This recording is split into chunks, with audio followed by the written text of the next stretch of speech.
Welcome to Inside the Indians, your source for insider information on the Tribe. Stay with us as we bring you the latest about the players, managers, and people behind the scenes at Victory Field. Now here's your host, the longtime broadcast voice of the Indians, Howard Kellman. Hi everybody, I'm Howard Kellman. Welcome to Inside the Indians. On today's show, we'll talk to Tribe center fielder Jason Martin. We'll also talk to Tribe catcher Stephen Barron. We're going up the middle in today's show. And my broadcast partner, Andrew Kappas. We'll be back with Jason Martin on the home of the Indians, WHMB TV 40.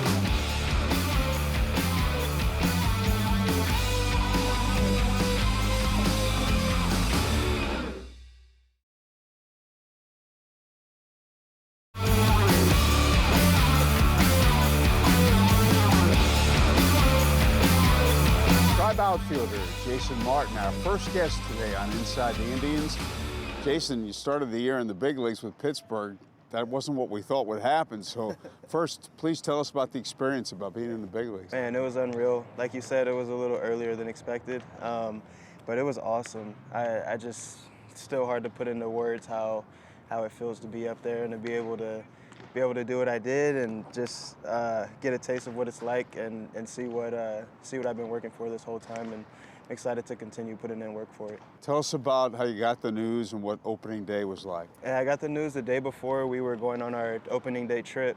It was at the end of practice. I actually already went home, and then Espo called me back to the field and told me I had to sign some papers before the trip, and printed out a couple papers for me to sign, and then the last paper was saying that you're going to the show, and it was a surprise, but it was so exciting. It was unbelievable. Tell us about your first big league hit. It happened in my first at bat, able to get in there, get settled, and get a hit, relieve a lot of pressure, and just the fact that my parents and my fiance, sister, agent were able to all witness the moment was a plus. Can you give us specifics? You remember who the pitcher was? Yeah, Tanner Roark. Single up the middle, and I was able to get a stolen base as well, and start that in and off pretty good. What's going through your mind when you're in the batter's box your first time up? It's hard to be relaxed. Yeah. I feel like that was something that kind of surprised me. The fact that I was able to kind of slow things down, and once I got in the box and saw the pitcher out on the mound, it was kind of brought me back to just a regular baseball game, and I was able to kind of slow things down around me and just kind of zone in on that at bat. That's not easy to do. Yeah, no, I don't know. I'm just fortunate that I was able to settle down. And you played very well. You got that hit, but you got a number of them afterward and did very well. Yeah. I coming back down, I'm really confident in that I could play at that level, and just to continue working to get back there it's going to be fun. How's it like for you now? You've been here a while. Remember, you were traded over from the Astros. Mm-hmm. Yeah, it's been good. So far, so good. The team was really welcoming last year, and just this year with me being able to get a year under my belt with these guys and just get that much more comfortable, I feel like it's showing on the field as well. And you have a different approach at the plate. Your swing is a little flatter this year. Mm-hmm. Yeah, I'm working on driving the ball, but not trying to lift the ball. Really just try to square the ball up, and it's been working for me, just making sure I'm in a good position to hit and staying through that baseball. I think you stay back a little better that way too, as opposed to jumping at the ball. Right. Yeah, able to see the ball a lot longer and be able to pitch selection is able to get stronger too. You love playing center field? Yeah, I like running around in center.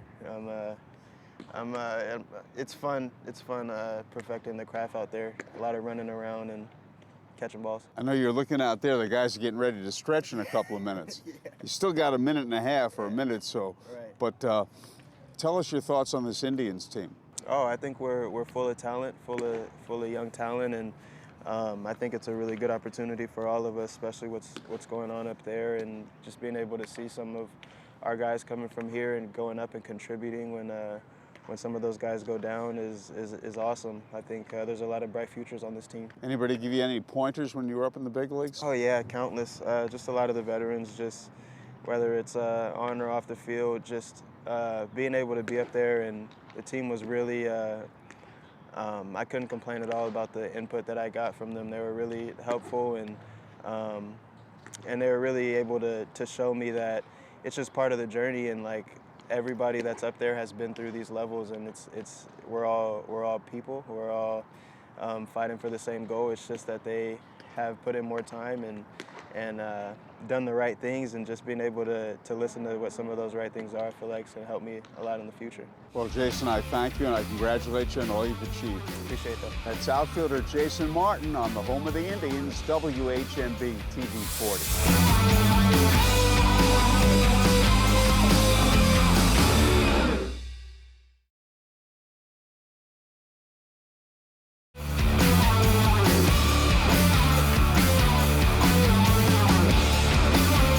Catcher Stephen Barron, our next guest on Inside the Indians. And Stephen, tell us about working with this pitching staff.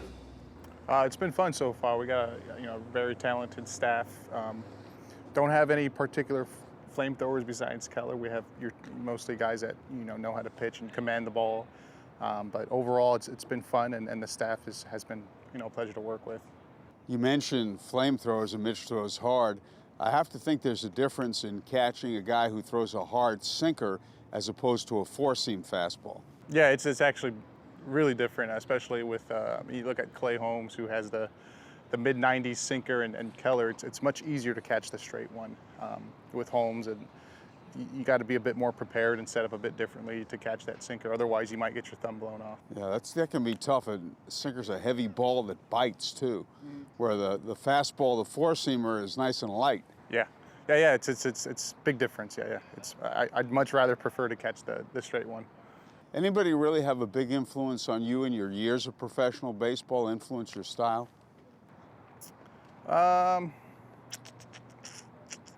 Yeah, probably with the Mariners, probably Dan Wilson. He was our catching coordinator for a couple years, and he was also an assistant. So he's kind of been around the system for a while, and he pokes his head in every once in a while. So, I kind of learned a lot from him, just the proper way to carry yourself and how to communicate effectively with the pitchers and things like that. And he's had a big influence for sure. I bet you didn't know Dan Wilson's a former Indianapolis Indian. I did not know that. Played here in 1993. With who was the? Cincinnati. It was with Cincinnati. Okay. Wow. Yes. Wow. Did he work with you or talk to you about calling a game? Yeah, he did. Yeah, we had meetings. When at the time he was a coordinator, and you have dialogue in the dugout when he's in town. So we definitely worked on that thing. To me, calling a game, a catcher calling a game, working with his pitcher, is the biggest intangible in baseball. It means so much. Yeah, definitely. It's not seen by your average, I think, spectator at all. It definitely plays a big role in the game, and each decision is really important. Whether you're up by 5 runs or down by 5 or up by 1, they all can make a difference in the ball game. And I think you take your chances. Statistically, you take your chance with statistically taking the best pitch for that current situation. So I think that's the proper way to go about doing it. And if you want to simplify it, probably go with pitching to your pitcher's strength mostly. Yeah, sometimes you have a pitcher's strength and a hitter's strength. Let's say a guy's a low ball hitter and a pitcher's a sinker baller. I've heard some guys say, well, okay, strength against strength, why don't you go lower than low? And you can do that. You could definitely do that.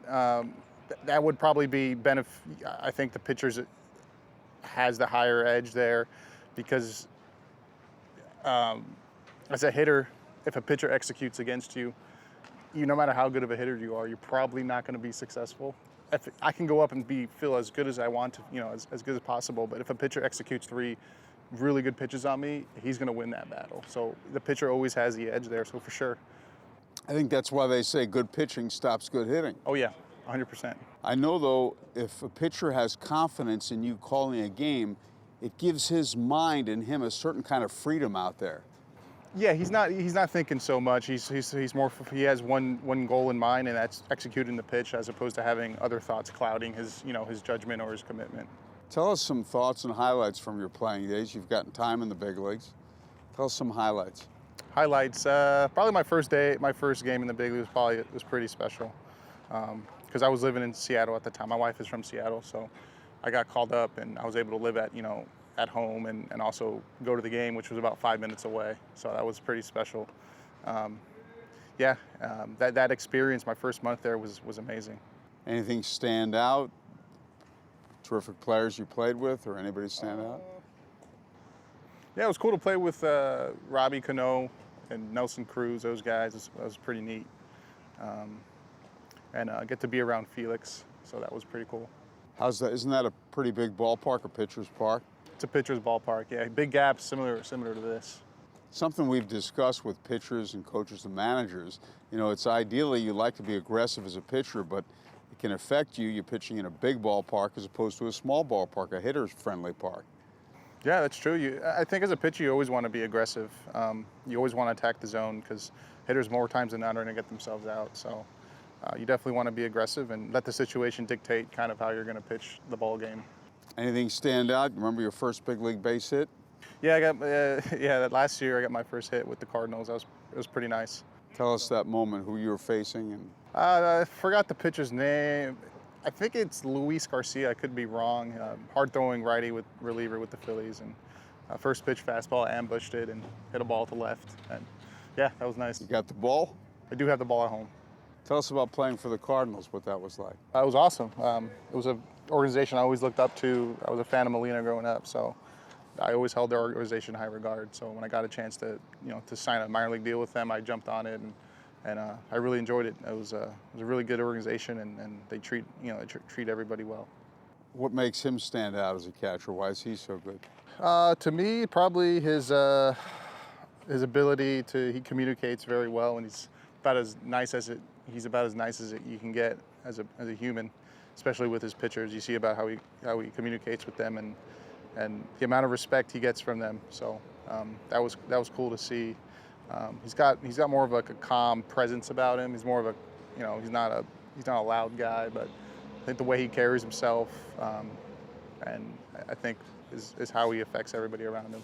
Well, Stephen, I thank you very much, and I congratulate you on all you've achieved over the years. Thanks, Howard. Appreciate it. It's Tribe catcher Stephen Barron on the home of the Indians, WHMB TV 40.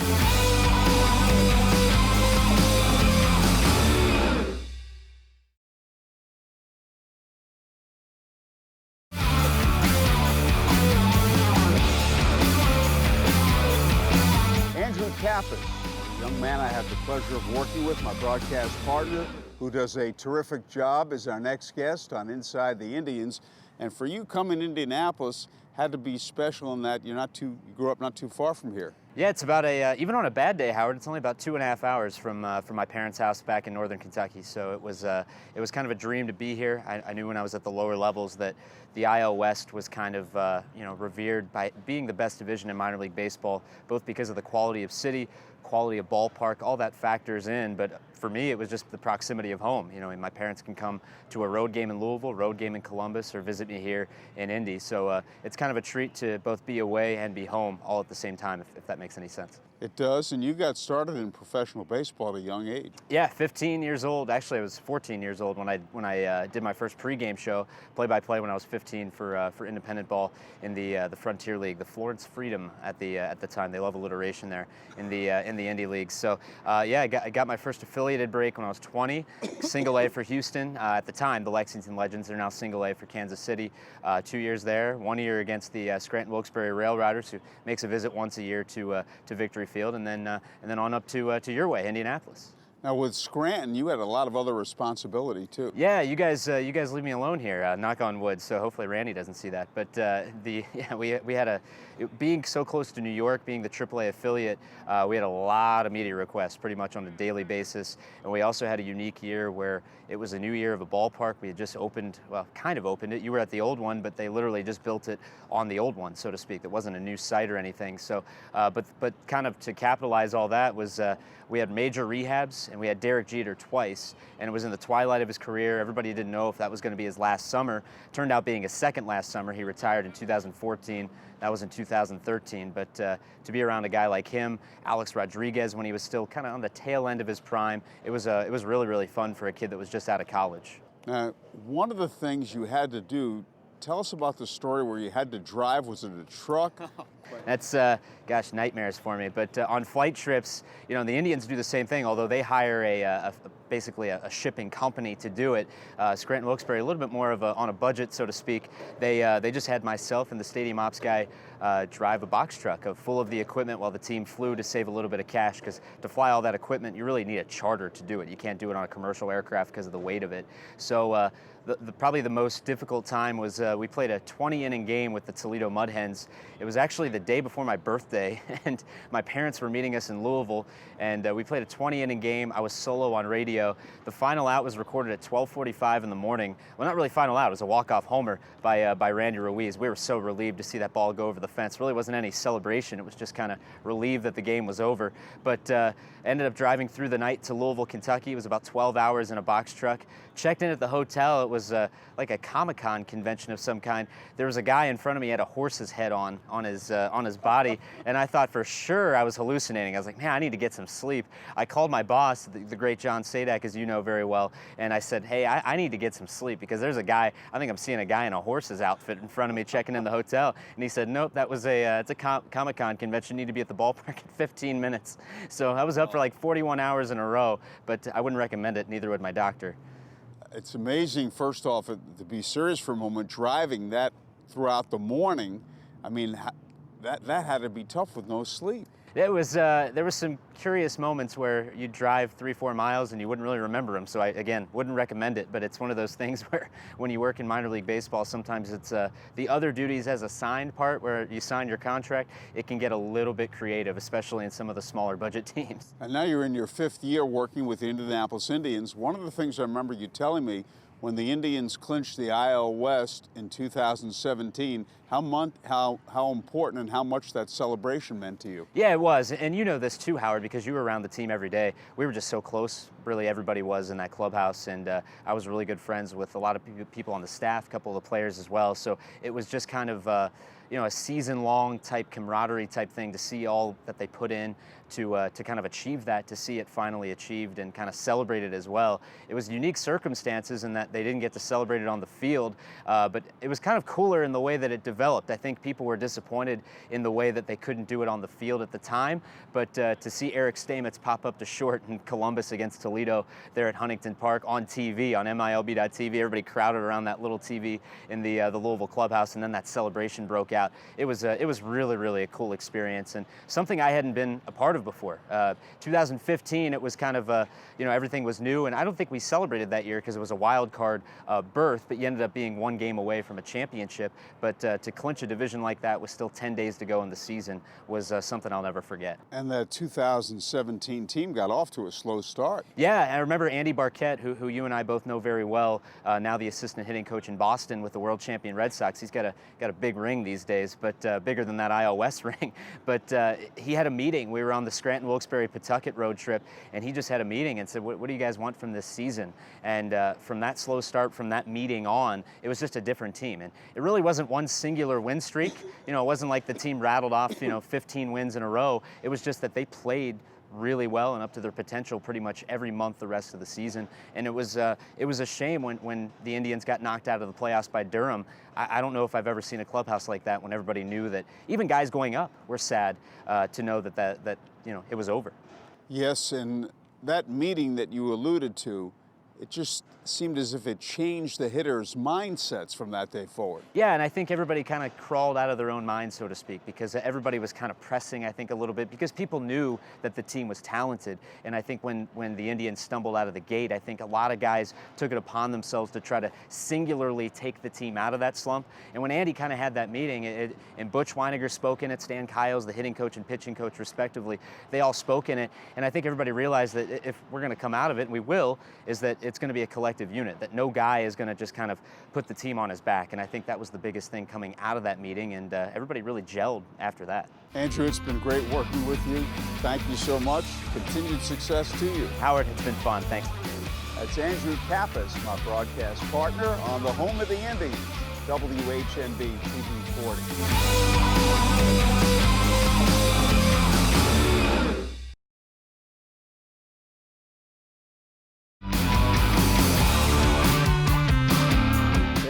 say in baseball, the heart of your ball club is the strength up the middle. Well, on today's show, we thank our guests, center fielder Jason Martin, catcher Stephen Barron, and a man who's also up the middle with me, broadcaster Andrew Kappas. Thanks again. We'll see you next week on Inside the Indians.